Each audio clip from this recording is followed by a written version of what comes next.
Hello, everybody, and welcome back to GameStack Podcast right here on We Just Love Games Network. I'm your co-host, Venertron, and joining me this evening, as always, is the lovely Shalene. Hello, Shalene. How are you? Hello and happy birthday! Thanks. I wish I had control of the soundboard. We need the cheering children. Can you hit that one?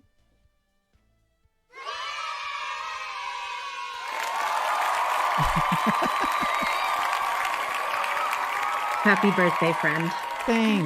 Thanks. Speaking of birthdays, you're listening to episode 174. Happy birthday, Vendor. This is actually, Shalene, the first time that we are doing an episode of the show on my birthday. How Yay. exciting. So, yeah, thank you for all the birthday wishes in our Discord community. And Shalene yourself as well. It's nice to have you here. I can't think of a better way to spend my birthday and a Friday evening than right here on GameStack Podcast with all of you lovely people. I think you're awfully sweet because I could think of so many better ways to spend my birthday. Like what? Bookstore. At the bookstore. That's a good one. Yeah, big fan of. Speaking of books, I just wanted to comment. I noticed that little new table that you put in, that little side table next to your chair with the book on it. Yeah. That looks so charming. It's so cute. I love it. I love it. That table was such a good find. It's like I don't know, it's like a quartz top. Like it's stone, like it's real polished stone. Yeah. And it's on it's like a this plant stand. It's a plant stand, but it's like the perfect, because I was always for your book, maybe a cup of tea. Well, this is my reading chair, right? And I would always put my tea on the edge of the credenza here, but it was like too much to turn to reach it while I was reading. I always wanted it like right there, so I got this little table for that. I think it's great. Really cute. Anyways, that is home design and you on this Friday evening. We do have a show actually planned out for tonight, but Shalene and I dragged ourselves into the studio. The studio producer is away, so he should be super proud of us that we actually came into work when he's not in. So where is our studio producer?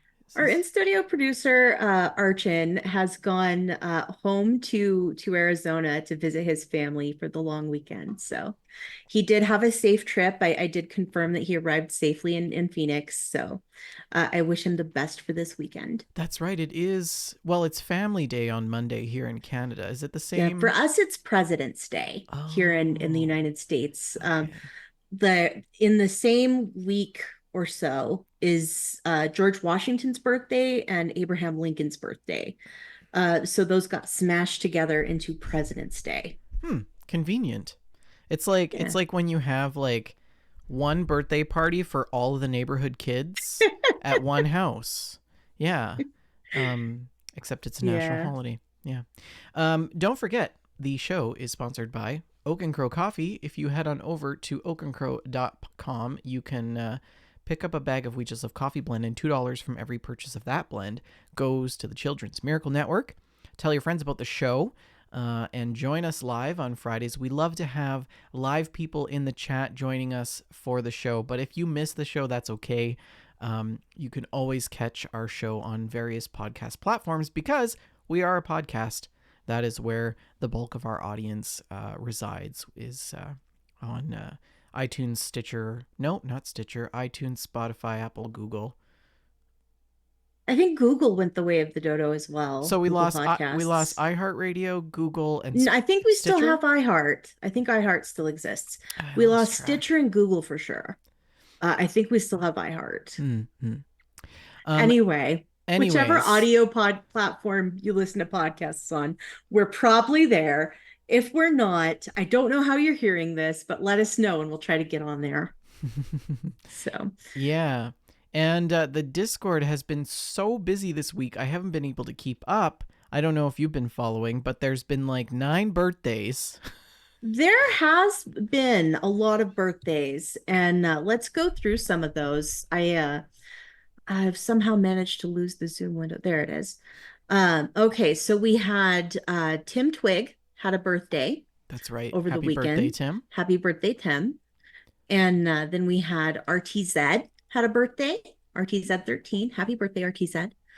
And on the same day as RTZ, we also had Fire and Gasoline having a birthday. So happy birthday, Fire and Gasoline. And then today's is your birthday. So Yeah.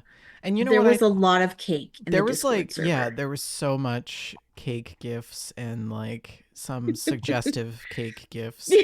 Um Thanks a lot, Tim. yeah.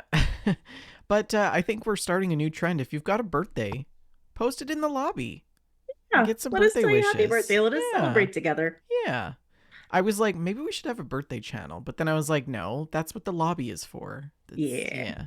Anyways, so join the Discord, chat after dark if you want, and you can search our link into the Discord by going to our Twitch page, twitch.tv/we excuse me /we just love games, and the link is in our about page.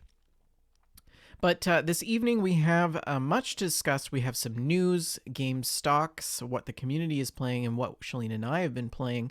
And don't forget, if you missed last week's episode, it has been posted to our Oh, it hasn't. Discord. Oh, It it hasn't? hasn't. Mm-mm. Oh. Yeah, I had a bad week. It was a really difficult week. I'll get it done this weekend. It will be posted to our Discord and you can listen to it. But it was the Stack Awards. So if you can't wait for it to get posted to the podcast platforms, you can always navigate to our Twitch VOD history and you'll be able to catch it there. But let's hop into the news with this just in.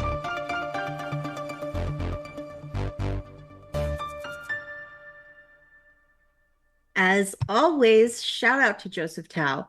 We really appreciate you putting together the news for us every week. Mm-hmm. We're going to start out with a couple of stories about Sony. Um, this first one is a gamesindustry.biz article by Sophie McAvoy. Sony seeking growth by bringing more first party games to other platforms. And this article states that PlayStation is looking at bringing more of its exclusive first party titles to other platforms, such as PC, in an effort to grow its games business. And this was discussed during an earnings call following the release of the latest financial results. Sony's president and COO, Hiroki Totoki, told investors that making PlayStation exclusives multi platform would help its operating income improve, which was down 15% to about 6.5 billion US. And a potential driver for growth, Totoki said, is the first party title generation because in the past we wanted to popularize consoles. The purpose of the first party title was to make the console or hardware popular, but there's a synergy to it. If we have a strong first party content, not only with our console, but also other platforms like computers, we can help operating profit to improve. And this is continuing a trend for Sony. Since 2020, PlayStation has ported some of its biggest first party games to PC, including Spider Man, Horizon, God of War. And they recently announced that Until Dawn is being remastered for both PC and PS5. Totoki explained that this will increase PlayStation's profit margin as it's currently not in a wonderful situation as a result of the PS5's profitability decreasing due to recent price promotions. So I think that's only a good thing for the gamer. I console exclusives um, are only good for the corporations, really. I think it's good for the player to have games available on as many platforms as possible so that you can make your own choices about where you want to play games. Yeah. Well, I mean, so Microsoft tried to do this before, and I think that the community was like, why should I buy an Xbox if I can just buy the games on PC? Mm-hmm. And I think that this is still happening. So console exclusives, I think, are becoming a thing of the past. I agree And with you. I feel like that's still a strategy that Microsoft is pursuing. That's something we'll discuss later on yeah, in and another and article. you know, locking your game away to one platform, like it's so counterintuitive. If they want to improve profit margins, why would they limit themselves to a single console? Hmm. If they it just doesn't make any sense to me.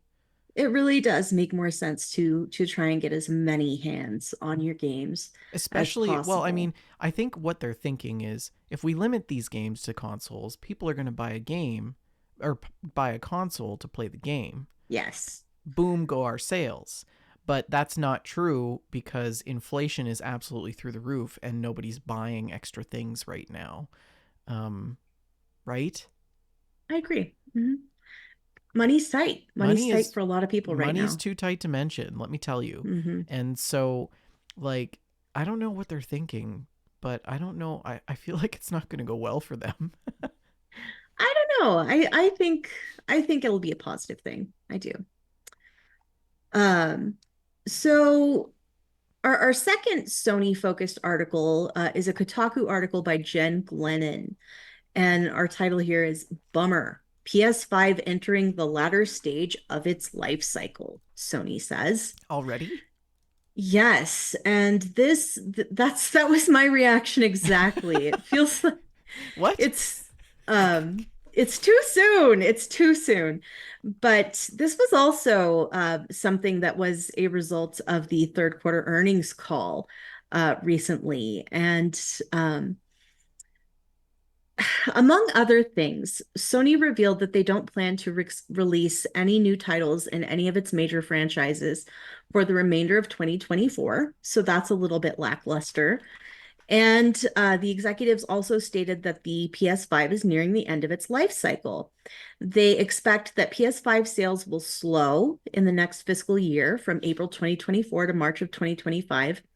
And Sony's senior vice president, Naomi Matsuoka, said, looking ahead, PS5 will enter the latter stage of its life cycle. As such, we will put more emphasis on the balance between profitability and sales. For this reason, we expect the annual sales pace of PS5 hardware will start falling from the next fiscal year. So that really, if they expect console sales to slow in that way, that is another really strong reason to support porting those games to other platforms. Because if we've reached the adoption rate for consoles in households, then it only makes sense to get those titles on other platforms and sell as many as you can. So we do have a little additional insight from Joseph Tao. Now and again, he'll put a personal note of his feelings on the news stories. And he had a note on this one. He said, not quite sure why the big three are already talking about a new gen of hardware, but here we are. And honestly, I feel the same way. I think it seems far too soon to be talking about a new generation of Xboxes, a new generation of Sony PlayStations, a new generation of Switches. It's too soon. I don't feel like I've had enough time with these consoles yet. I don't feel like we've explored the fullness of what these machines can do. Um, I think it's too soon. Well, if we think about, okay, so I think one of the challenges at the beginning of this generation of consoles is that it was very difficult to get a console. So, Mm-hmm. like, for the first 18 months or so, you couldn't get a PS5. And so, nearly 50% of its planned life, barely anyone had it. Um, and then, stack bug filled releases from a lot of games, I think ruined a lot of people's experiences. Imagine fighting so hard to get a console just to Mm-hmm. learn that the game that you want to play on that console is totally borked. And I just don't feel like I've experienced that next gen feeling with these consoles. That I was my don't next feel point. like the gaming that I do on Yeah. my Series X is really that big of a step up Mm-hmm. from what was the last one called? The Xbox One X. I don't, I don't the know. naming conventions for Xbox are such a mess. Yeah. But and additionally with my PS5, I don't feel like the experience is that drastic of a difference from what I had on the PS4. It's Mm-hmm. just not. Mm-hmm. And I feel like in that previous console generation with the Xbox One and the PS4, and additionally the previous Yeah. generation with the 360 and the PS3, Yeah. at the end of those consoles' life cycles, we got some stellar, groundbreaking games. You know, that Well, was when we yeah, really saw what those machines could do. yeah. And now Sony's not even planning to release anything from any of its major franchises this year.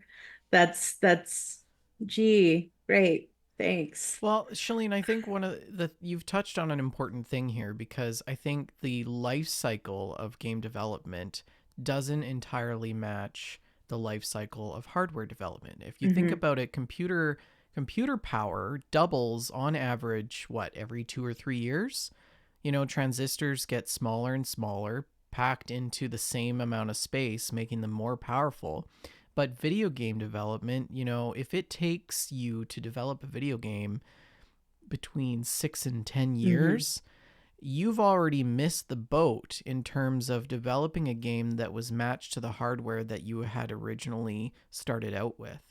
That's an And interesting so, point. you know, I think that developers have a challenge to one, if they want to release a game that is playable at the start with the current hardware, but then also you've got to release a game that people can actually play. You don't want it to be so advanced because people don't always update their hardware, Mm-hmm. right? I'm running on the same PC since 2016, and so um, you know that's my own problem. But I think you know um, the other problem I think is that studios seem to have pivoted to this live service games to try to mimic the success that they'd seen in early live service games like Fortnite. But they've never been quite able to achieve that success to the same rate that Fortnite was able to do. Mm-hmm. And I think that, you know, um, that that money or that profit that they are just not able to sustain also makes it um, difficult for them to be able to change direction in terms of how they develop games. So like Skull and Bones, for example, Right. is a good example of that Which because released today, by the way. yeah, this is a game that was delayed for I don't know how many years. It critically changed direction, and I think this um, when maintenance costs are the same as like what you would make for like your change in business perspective, this is what changes the direction of some of these highly anticipated games. Mm-hmm. Skull and Bones again. Um, you know, this would have been a far superior game as a single player experience, but it also means that there's less games to play on this generation as they're just not simply worth the time. So it's challenging. Like I don't know how studios do it. How do you develop a game that takes years to develop and somehow remain relevant? I don't know. It's really interesting. I do think the last thing that I have to say about this is that I feel like in past console generations, we have gotten new equipment. We've had to buy new boxes because the old boxes would not run the games that developers wanted to make. Yeah. And I think that this generation, we're going to be getting new boxes because they want to sell more boxes. Yeah. Yeah, I often wonder if where are these two industries going to converge? Where is hardware and game development going to converge? Shalene, you know, we're starting to see the integration of gaming hardware into smart TVs. Hmm. Um, does this mean that hardware is getting much more powerful and simplistic to be able to run some of these more sophisticated games without, you know, taking up an entire corner of your room? Well, it's very interesting that you say that, Vendor, because our next article is about Microsoft telling staff members that, and I quote, every screen is an Xbox. So it looks like Microsoft is has also jumped on the strategy of the box itself being less important and the getting the games in as many hands as possible is the focus. This is a Video Games Chronicle article by, I can't find the byline, Andy Robinson. And in a recent internal town hall meeting, Xbox president Sarah Bond proclaimed that every screen is an Xbox. And Bond is said to have discussed Xbox's strategy of existing on multiple devices and its greater ambitions of becoming the number one cross platform gaming company. To illustrate the idea of an Xbox on every screen, Bond showed images of Xbox and PC hit Pal World running on tablets, TV screens, monitors, and handheld devices. And internally, employees expressed surprise at seeing so much Pal World and joked about the possibility of an Xbox handheld, which has also been rumored, according to Inverse, the publication who broke this story. And Microsoft's gaming division published an Xbox business update on the 15th, yesterday, and we'll discuss that later on as well. I think that may be our next article, in fact. Microsoft will be bringing 4 of its games to other consoles. They had a podcast, and Phil Spencer discussed this. This is a gamesindustry.biz article by Brendan Sinclair. And this was it was kind of a weird announcement, in my opinion, Mm-hmm. because Spencer stated that 4 of their exclusive Xbox games would be coming to other consoles, but not Starfield or Indiana Jones.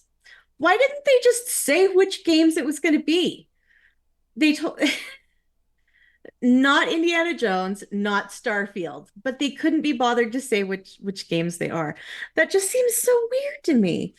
They stated that they wanted the individual game teams to be making their own announcements and that this is not a fundamental change to our exclusive strategy.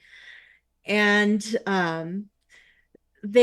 Spencer said that these games have reached their full potential on Xbox and PC. So I want to think that one of these games is undoubtedly Sea of Thieves. I think it's got to be Sea of Thieves. I would love to see that. I would love to see Sea of Thieves come to PlayStation platforms. I don't know if it's possible for it to come to Nintendo. I don't think the Switch could run Sea of Thieves. I really don't. Maybe through that streaming thing that they do. But I would love to see PlayStation players be able to get their hands on Sea of Thieves. It's just, frankly, it's one of the best games out there, and I'd love to see more people doing some piracy. What do you think? Um,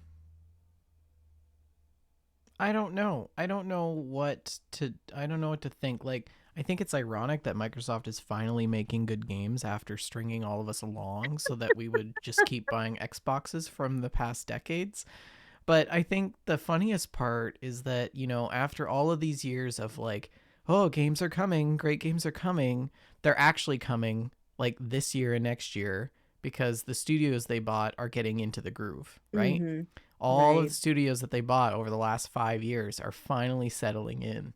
And I don't know. I think they decided to give that up, a lot of that up at the last possible moment. Um, and we've seen them sort of like trudge off a lot of projects as a result of those acquisitions, which threw a lot of that Yeah. potential IP out the window. So I don't know. I feel lied to.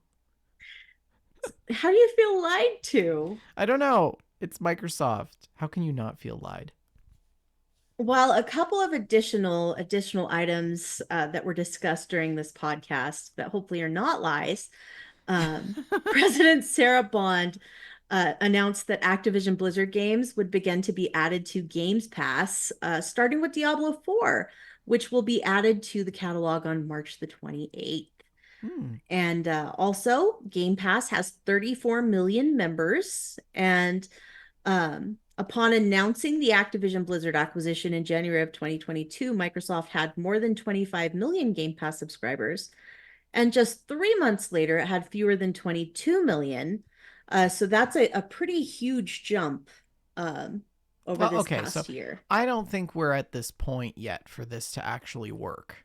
You see, because they need to massively improve all of their apps and their Hmm. cloud infrastructure and their I don't know. I feel platforms. like the have you used the Game Pass app on PC? No, It works incredibly well. it works It well. just yeah, Okay, you just click install and then play the I game. might be a Like bit it's biased very because very I'm easy. basing it on like the Xbox. Yeah, the Microsoft Oh, it's Store terrible. is bad. It's Um, bad. I think they want to be Netflix or like God forbid Stadia or something like that. But I think, R.I.P. Stadia. games are more complicated than just movies and TV, right? Users are also Mhm. more complicated, and I think if we want them to figure it out, they really need to see that Netflix is running into a lot of these issues with subscribers sort of plateauing. And Mhm. I don't think that anything that I've seen from Microsoft really begins to address any of the issues that some of these other streaming platforms have experienced Yeah. when it comes to subscription based services. So I think, one, they need to focus on their consoles, maybe a handheld, or unifying some ecosystems that they have, strengthening their presence in the PC world, and also improving their catalog, I right? would really enjoy an Xbox handheld, but honestly, I think we're more likely to just see Game Pass titles being added to the Switch. Yeah, probably. Um, which I would also love, by the way. Please do that. And Bond also announced, going back to our new generation of hardware conversation, that Microsoft is still working on hardware for the future. And she stated that the focus for the next generation is delivering the largest technical leap you will ever have seen in a hardware generation. And I Where have we think heard this she's before? this feels like some Peter Molyneux nonsense to me. Because think about what the console generation jumps that we've seen in the past, like GameCube to the N64 to the GameCube and PS2 to PS3. Like think of some of these hardware jumps we've had in the past. I don't think I don't think games can get that much better again. Not yet. Not until they're putting the microchips directly in our brains. Well, I mean, that's certainly possible, Shalene, with my fancy new Apple Vision Pro.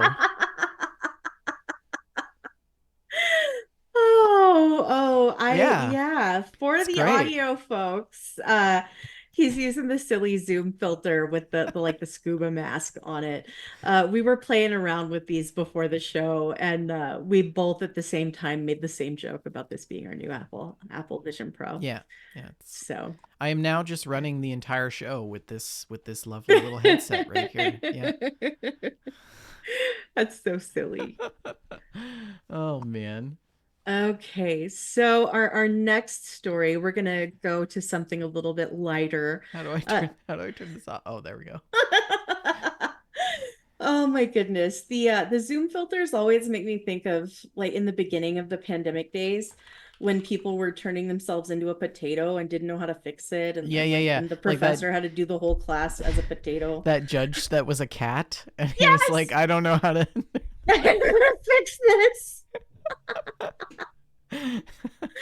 Oh gracious. Oh man. So No Man's Sky, right? It's not really a Shalene game, but I know a lot of our listeners love this game, and you and Rick have both put many, many hours into No Man's Sky. So I wanted to bring this up. No Man's Sky has debuted the Omega update with a free weekend trial. So it's free right now until Monday on all platforms.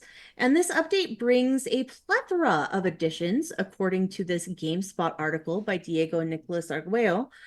And this includes a shared expedition, new on planet missions, flammable pirate freighters, and more. So if you don't own the game, just check it out for free this weekend on your platform of choice. And that sounds great. Sounds great. The activity, there's a community activity going on that has players landing on the planet Nafut Gamma, following a story divided by milestones to overcome. The update brings a new starship to No Man's Sky that's called the Starborn Runner, which can hover above solid plains. Elsewhere, you can now jump into community expeditions directly from existing save games, confront pirate captains to claim their vessel, and take on new planetary missions, the latter with a focus on climate, geography, and ecology. And if you decide to stick around after the Omega expedition, the ending of the Atlas Path mission has been reworked. It now culminates in a consequential choice that permanently impacts your relationship with the Atlas. Speaking of which, completing the Omega expedition grants you a limited edition staff multi-tool, which is shaped in tribute to the Atlas. So I continue to be mind blown by the support that Hello Games has provided to No Man's Sky. All of these updates are free. These updates continue to be free. It just they've added so much to this game. There is so much to do, and I hear only positive things by the many friends I have who are still playing this game. It's I just at this point in like maybe like 10 years, I want Sean Murray to get a lifetime achievement award at the Game Awards for No mhm. Man's Sky. You know what? I absolutely think he deserves so much more credit than he Cuz gets. after 8 years, nobody asked, but it's still happening. Like, Mhm. Sean, we forgive you. It's Yes, okay, it's buddy. You can stop now. yes, but never. He'll never stop. I think 20 years from now we'll be like, yes, the Omega 47.3 update for No Man's He's gonna like Sky. anthropomorphize his consciousness into AI so that after he's gone, it'll still be pushing updates. Oh, Oh, brilliant, brilliant. AI is terrifying, by the way. They added this little thing to the corner of my PC this morning called Copilot. Have you experienced this? no. Are you And running it's Windows 11? yes, Yeah, I'm and still on it's an Windows 10. AI thing. And so it told me like to it gave me some samples of things to ask it. So I asked it to generate me an image of a hamster reading a book.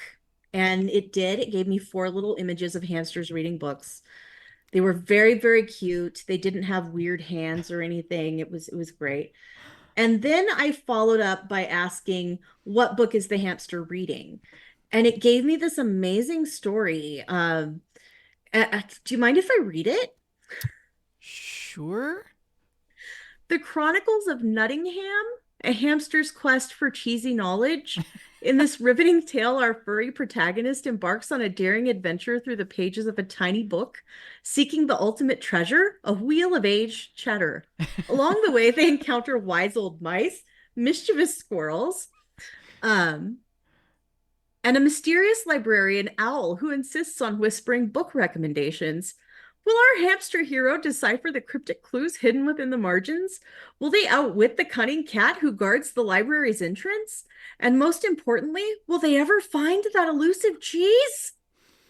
Holy. I would read this book, Fender. I would read it. I would read that book. AI is terrifying. That's pretty good. Why does this exist? I'm so scared. I mean, It was inevitable. It was inevitable. okay, so yeah, I'll post the photo of the hamster in our Discord, the hamster reading the book, just for a little Easter egg for you guys. But anyways, back to the news. Embracer Group canceled 29 unannounced games What? between July and December. Yeah, That is that Embracer that's Group. because of layoffs.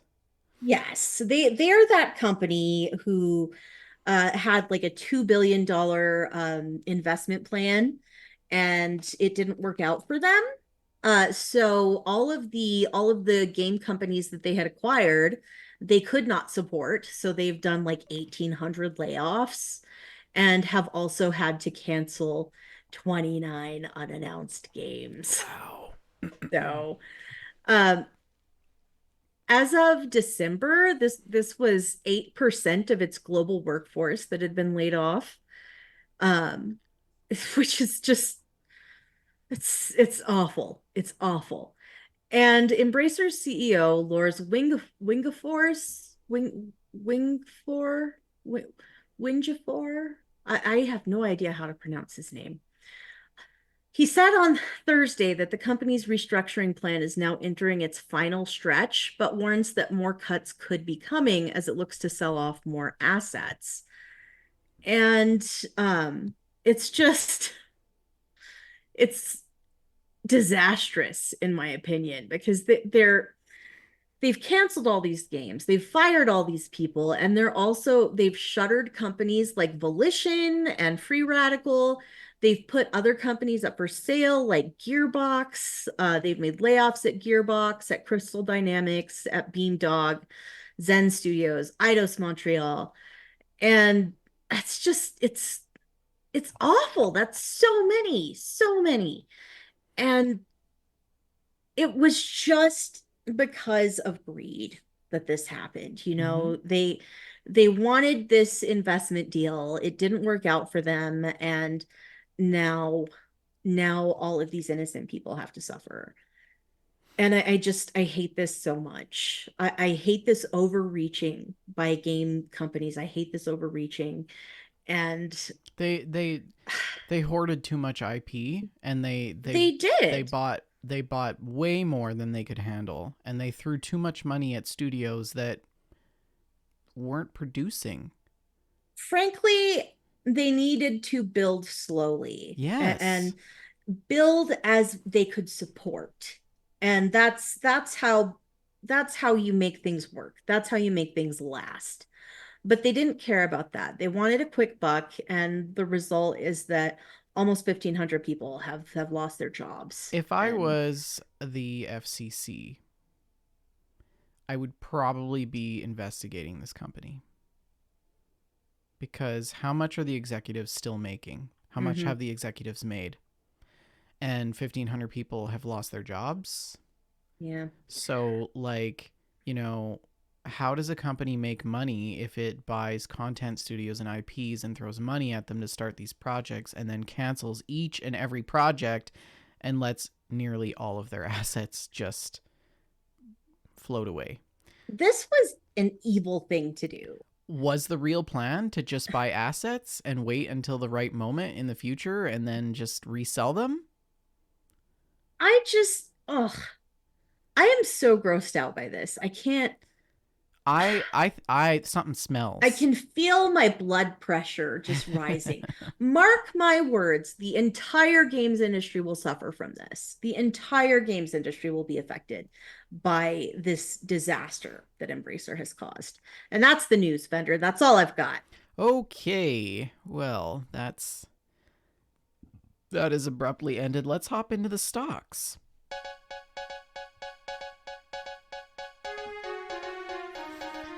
So these prices are in comparison not to last week, but the week prior, because we didn't cover the stocks in the Stack Awards. But this week, Sony closed out at $88.84, down $9.72.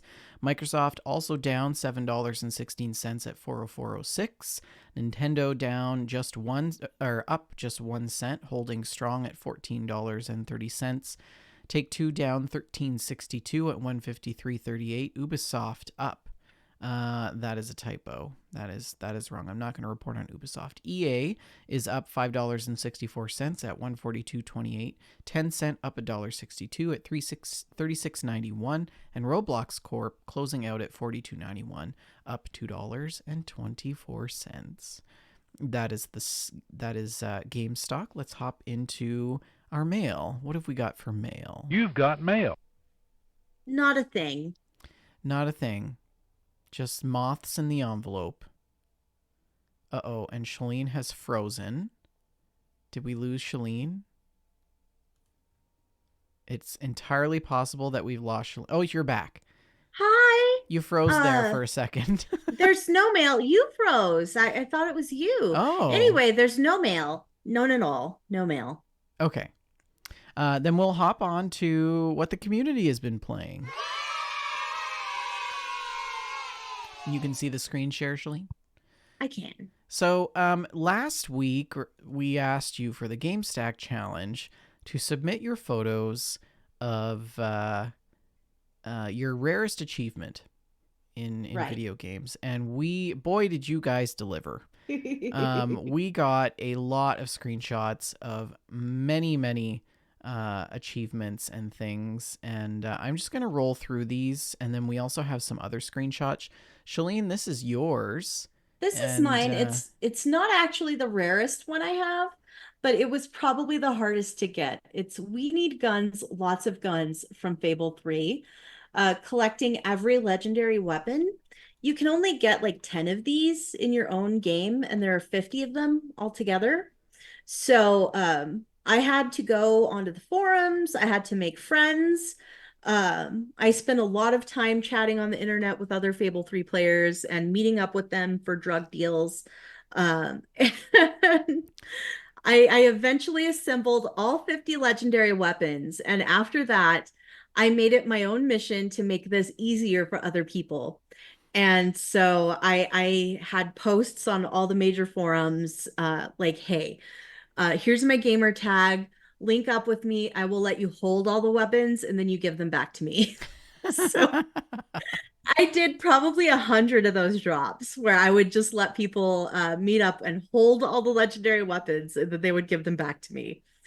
And yeah, so 0.78% of gamers have that achievement. like strangers in the night. That's so good. Fun We times. should make that a challenge one time. Like, Help somebody else get an achievement. yeah, help somebody you don't know get an achievement or Mhm. something. Okay, so this may have gotten a bit mixed up. So we're gonna pop over to screenshots and stories first, I think, and then we'll pop back to the GameStack This looks challenge. like Pal World to me. This is Pal World. Yes, this is Alex. She says Pal World may have a problem, and I'm not entirely what she mean. I'm not entirely sure what she means. I see trees in the So background with this is a like, flying Pokemon thing, and the yes. rider is backwards on it. Is that what See, it is? that's the She's not back of the just, rider's head and the yeah. front of the bird's head. So Okay. the rider is on it backwards. I love it. It's great. She also posted this one.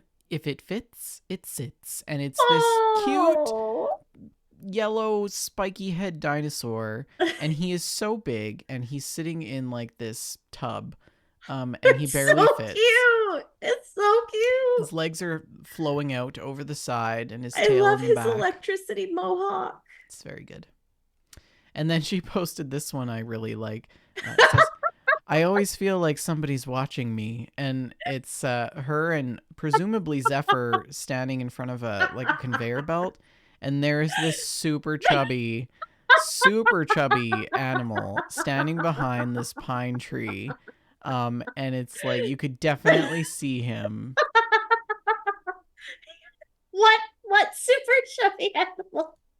He's a master of disguise.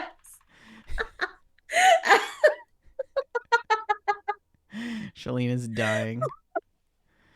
Have Oh, you ever seen that photo of like an elephant and he's standing behind like a tiny little sapling, yeah, like he's hiding? yeah, It's the same. This yeah. is the Like same Horton, photo. Horton here's a who. Um, then we've got this shot from Gaz, and he says, kind words too. They added a thing where you name cats based on description prompts and describe cats based on the name prompts. So damn cozy. And it's this screenshot. It says, I found a cat. It looks like this, an orange cat that is very vocal when they want something. What would you name this cat? And then there's a little box for it to name for What them would to you name name it. the cat vendor? Um, I don't know. I'm calling it Garfield. I feel like that's obvious. I don't know. I'm drawing a blank. I don't like when I'm being put on the spot like that. And then we have this one. This is from Zephyr. I finally got it after many years, and you know, you're supposed to also say the other part of what it is that you Okay, got, this is a WoW screenshot. but it looks like some sort of special weapon Yeah, it looks like twin daggers of some kind. Like only I say daggers, that, but they're like as big yeah, as him. it looks like they throw electricity, but also contort the universe and have Fire and flamethrowers. ice. Yeah, I'm not sure. Yeah. And then a couple of beautiful screenshots from Frankie. Ooh, is This this is, ESO? she says, I've entered a little housing competition in ESO. The theme is Ah, Zero Gen Z Garden. Frankie, this is beautimous. And so here she is standing in her garden. It's absolutely breathtaking. Another screenshot here of her garden, like overlooking. I think she's got two large pillars, a little sort of place to like plant things, and then all of these like glowing like fungi. And she's got a This is greenhouse there. beautiful. I like the greenhouse. That's nice.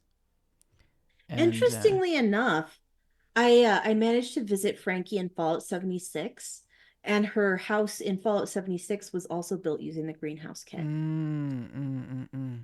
Yeah. And then she also posted this one. She said, I was hoping to be able to post that our raid group finally got to the Voice of Reason title in ESO for finishing this trial on Veterans Hard Mode. But nope, try again.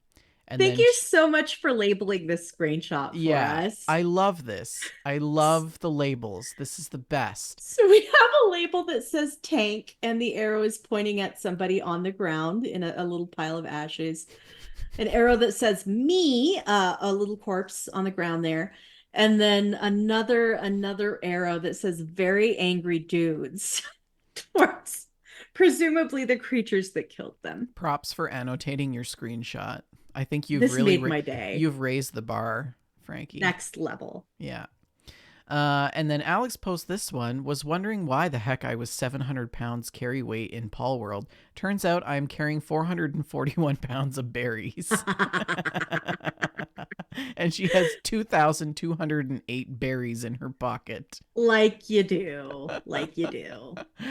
I love that. Video game logic is so good. Another one here from Alex. Left to right, Zephyr, me, mum, dad, and dad looks like a Sailor Moon character. So I cute. Look at love all of you it. guys on your little pink foxes. Cute. That's adorable. That's so wholesome. And also this one, full dad for reference, and it is like, this is, so is this like the dad bod of World of Warcraft? This is amazing. It's Her great. dad has this amazing, like, Look magenta at those beard. legs. Did not skip leg day. Yes, did not skip any leg days, wearing a little skirt with hearts on it and cute boots, matching gauntlets, golden pauldrons. Can we It's talk about beautiful. how ginormous these hands Majestic. are? Majestic. These hands are very big hands. They are very big hands. Yeah, very big hands. Capped with pretty pink gauntlets. So, And then we have a picture of her mom next to somebody who's even smaller than her mom. Because if you remember in the last yeah, her screenshot, mom's like a little munchkin. yeah, it's cute. And then this one from Green Camps, my character wearing the Warden armor in Ashran. And Ooh, this armor is beautiful. It's all white. that is so It's pretty. almost like it reminds me of like the elves in Lord of the Rings. Yes, I Yeah, can see it. very much so. His character looks very like forbidding and Yes. stern. I Yes. like it. This shot from Paul World, from Alex. We made a living room, and it's really nice. She's got Looks a cozy. fireplace and I like a the lilies. clock, and two sort of An Victorian armchair and a style couch. chairs. Yeah, and a Persian rug. Mm-hmm. And then this one, taking a grappling gun action shot, and she's floating through the air, holding her gun. It's very good. Lots of Paul World photos. Okay, this Ooh. is my photos, screenshots, because I couldn't figure out how to get my rarest achievement, so I posted just screenshots instead. So I wake up this morning. This is gonna be part of my gameplay. So I wake up this morning, and every morning it's my thing. Like between 7 and 8 a.m., I log on to Animal Crossing for like an hour before work, and it's the best. I have my coffee. Everything is right in the world. And so I go into Animal Crossing, and I pop out of my house, as you do when you log in, and Celia's standing there, and she's like, "Shh, there's no time to explain. Just follow me." And I'm like, "Huh? What?" So you So get kidnapped by this giant eagle. So I get kidnapped by this giant eagle in a pink muumuu and a hibiscus in her hair. And I go into her house. I follow her to her house, and she's like, "Come on in, come on, come in." And I go inside, and they're like, "Surprise!" And it's a birthday party, a surprise birthday party in Animal Crossing. It was the best surprise ever. Celia was there. It's so cute. Apple was there in her labelle dress. I'm They pretty all sure that's a Louis Vuitton. they all wore their nicest dresses. If you notice, Mm-hmm. Celia's in a Yes. flapper dress. She changed somehow between the time that she went into the house, and She then was wearing a tearaway muumuu. Bangle is there, and she's got her cute little pink bow on her head. They look so adorable. There's a cake on the table, and these little like puffs and some champagne, and they had music. And then I blew out my candles in the dark. It was so cute. They turned the lights off, and I got to blow my candles out. And then they had a piñata, and I had to whack the piñata with a stick, and they're like all like egging me Cheering on, you like on. cheering me on, and then I whacked the piñata, and birthday cupcakes fell out of it, and it was amazing. The idea of putting cupcakes in a piñata is just hilarious to me. It Can never you gets old. imagine if like that, like actually there was cupcakes There in it? would just be frosting and cake flying everywhere. They'd be all smushed and oh, it would be It amazing. was the best. It was the best in-game birthday I've ever had. Yeah. Anyways, that's the screenshots and stories. If you want to submit screenshots and stories, please do so in the screenshots and stories channel. Now, our GameStack challenge. We're keep in mind we're trying to catch up from not being able to do screenshots, so we're pretty much caught up now. Um, but as you This is recall, back to the challenge, back the to the rare rarest achievement. achievements, yes. And this one is from Frankie. She says, "This is the one that I'm most proud of." Oh wait, this is not the right. No, sorry, this is Moxie86, and they say can't remember how to play now, but for a while I got really good at Caravan, and yeah, she got the achievement for Caravan Master. Win 30 games of Caravan. 2% of players have gotten this Of course, achievement, that was Fallout New Vegas. and that was Fallout New Vegas. Yes. And then this one from Suliore it says, I play Redfall with friends most Sundays, and apparently the achievement becoming friends with the other characters is super rare. This one has the lowest percentage reached, and it is the Friengineering achievement. It says, gain Remy's complete trust and confidence. Only 1.4% of gamers have unlocked this. This one from Nice. Frankie, who says, this is the one I'm most proud of. It says, I never asked for this. You Nice. completed Deus Ex Mankind Divided on the highest possible difficulty. Hats off. Only 1.5% have achieved this. That's a good one. Excellent work. And then this one, she says, this is my rarest Rise of the Tomb Raider achievement, and it's the Nope achievement, endurance challenge, escape the forest on day 1 without recovering any artifacts. 1.2% of players have achieved that. This one from Vod, he says, I'm most proud of beating Halo Reach solo on Legendary once in 2010 at lunch, then again when it was added to the Master Chief Collection. That is not easy to do. Those elites are no joke. It's the A Monument to All Our Sins achievement. Complete every level of the game on Legendary difficulty by yourself. Only 0.75% of gamers have unlocked this achievement. That is so not easy to do. Yeah. He also posted this one. My rarest is beating Gears 4 on hardcore difficulty with Iron Man active. Iron Man is a modifier that restarts the entire campaign if you die. And the achievement is called Pumping Iron. I think this may take the winner. But complete all campaign acts on Iron Man. Hardcore, insane, and inconceivable difficulty. Only 0.03% of gamers have unlocked this achievement. Props, my dude. It's very good. Archin posted this one, and this one blew me away, okay, when I read this. I feel like less people should actually have this achievement than what is quoted. But he says this is one of, if not the rarest achievements I have on Xbox, and it is the Fallout 4 Eyes on the Prize achievement where you redeem 100,000 tickets at the Nuka-cade. And only 0.25% of gamers unlocked this achievement. Yeah, that one's a lot of grinding. I also have that achievement, and it Mm-hmm. is just a ton of Mm-hmm. grinding. Mm-hmm. This one is the rarest achievement showcase from RTZ13. Oh, this is him just helping me try to figure out. We're going to ignore that Yeah. one. But he did post this one, Fallout 4. He says, to me, my rarest achievements are either because of DLCs or achievements added to games late, which people don't revisit. My proudest Hmm. would be the following: my recent Fallout 4 completion. So he played a total of 353.2 hours. All of the achievements, all 84 achievements in that game have been achieved. And my sneaky Dishonored 2 playthrough, clean hands, Yes, complete Dishonored. complete the game without killing anyone, Love it. and also finish the game without being spotted, the shadow achievement. I do appreciate that they split those achievements for Mm-hmm. Dishonored too. It was like one achievement Mm-hmm. in the first Dishonored. But I appreciated that they split them because sometimes you want to do stealth, but you also want to do murder. Mm-hmm. And Emily's story, it made sense to do a lot of murder. And then he says, this one for Shalene from SteamWorld Heist, and it is the Fashionista achievement. And it's collect all hats from the Outsider DLC, and only I love it. 0.7% of players have achieved this. That is a marvelous chapeau in the achievement art.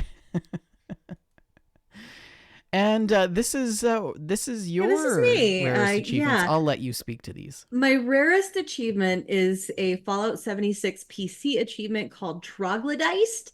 Kill 100 trogs with an auto axe, and only 0.08% of gamers unlocked this. I think this one is just so rare, like RTZ said, because it was added as DLC, and not that many people have revisited. And this was my second rarest, and this one was rough. This was probably the most difficult achievement I've ever done. Blast from the Past from Fallout Shelter. Collected 20 legendary dwellers. This was so hard.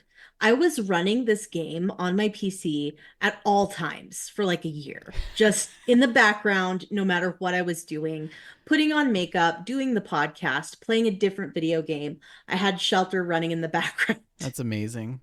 And eventually we got there, and that out of I've 100%ed the achievements for every Fallout game, and Fallout Shelter was far and away the hardest one. I wish that I could have figured out how to find my rarest achievements, but apparently you can't access them on Steam unless you're level 10. And That's real dumb. I'm level 9. Yeah. So for whatever stupid reason, Steam has like this leveling thing where you like trade cards and stuff, and Yeah. it's like the dumbest thing that they could it, It's dumb whatever. that they linked a user like a user interface feature to your Yeah. level. Yeah. That's dumb. So anyways, I'm sure that I have some pretty rare achievements in like American Truck Sim and Ark and Fallout, and but I'd have to see them to be able to tell you. Anyways, we do have an idea for a new GameStack challenge for next week's show, and that is post a screenshot of your biggest video game headache. So Shalene and I are both doing the show with headaches. Shalene has a migraine, and I have a referred pain headache from my putting my back out from making sushi. How's that for turning Yeah. 35? I called Um, into work and spent the entire day in bed in the dark. so we decided to make the challenge about our headaches. So post a video game screenshot of your video game headache, and it could be anything that just bugs you in a video game that's super annoying or that's really difficult, or something that you just can never ever get, and that you're still trying to get, or something like that. This may actually be related to achievements, but yeah. So Anyways, so that's what the community is playing. Let's talk about what we've been playing.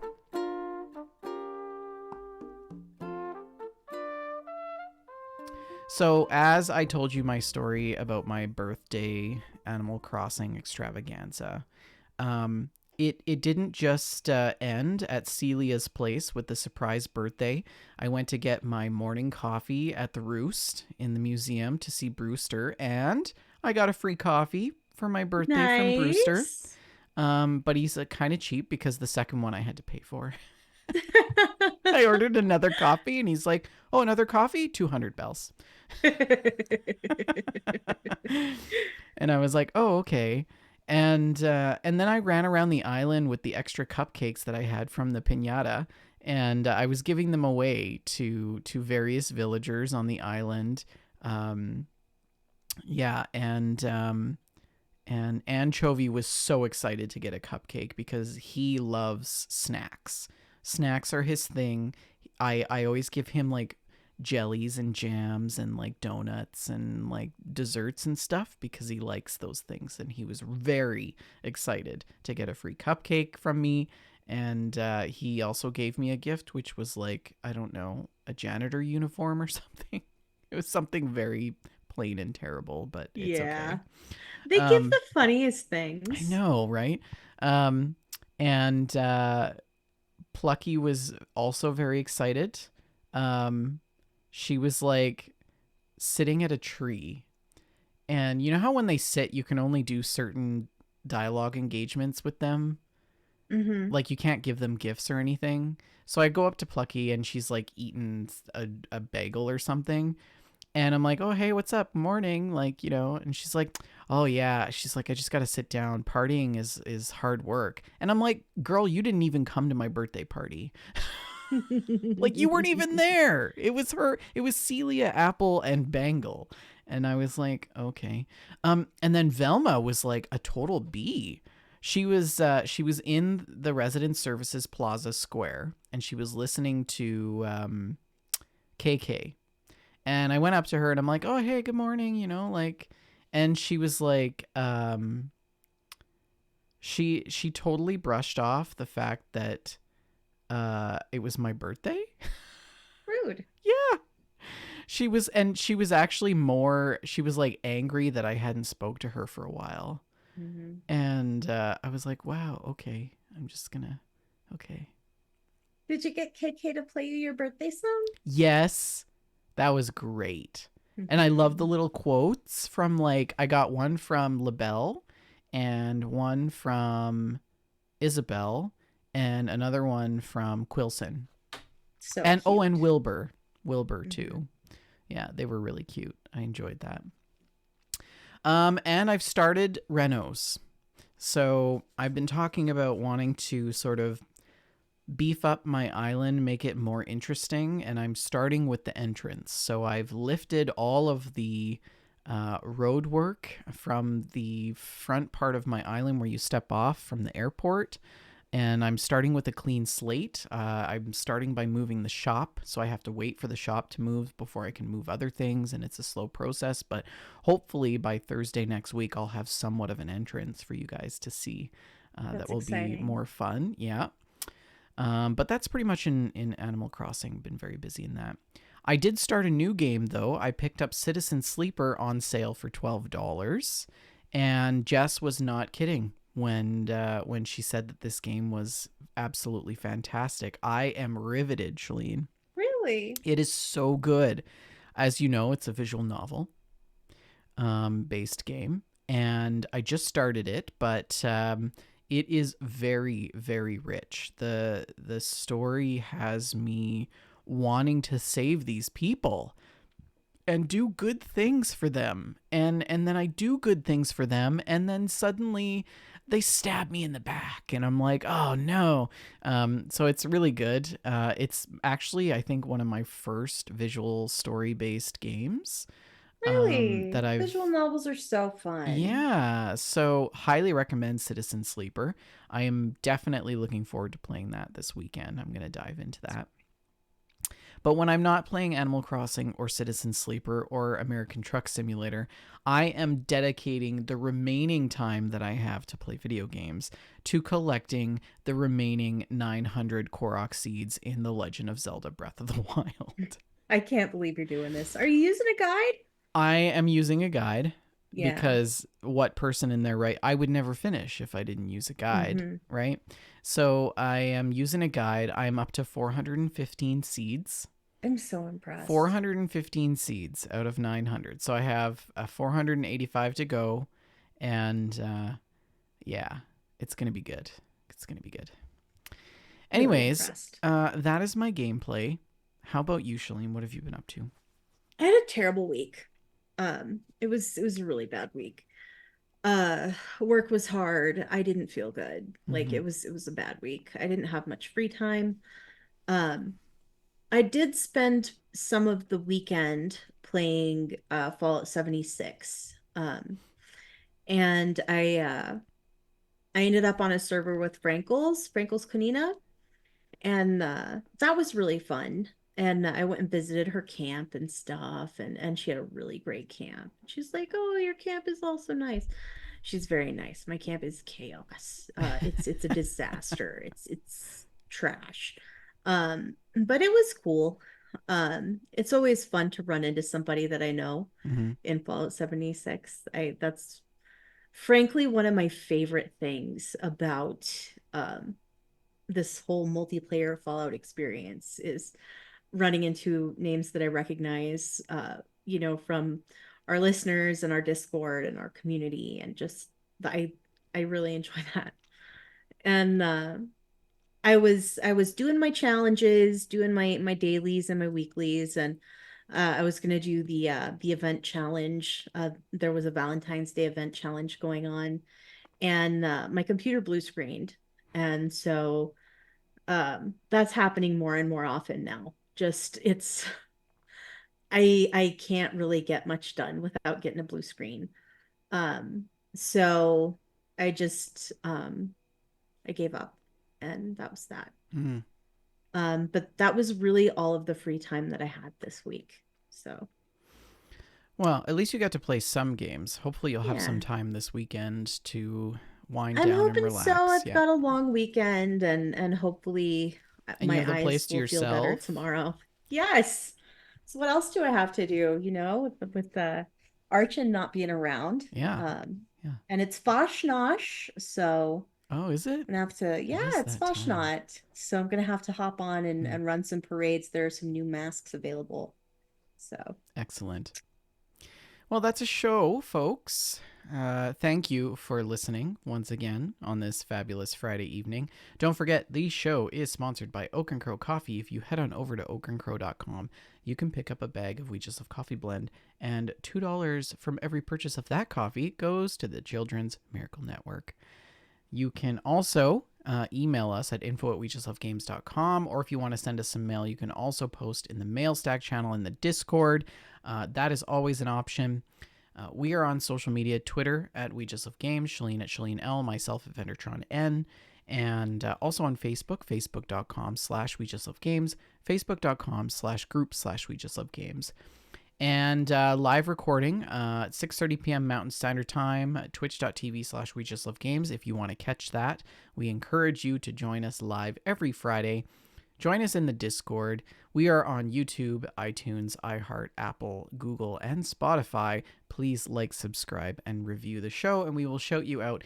Thank you all for listening. And Shalene, what is the last word? happy birthday, friend.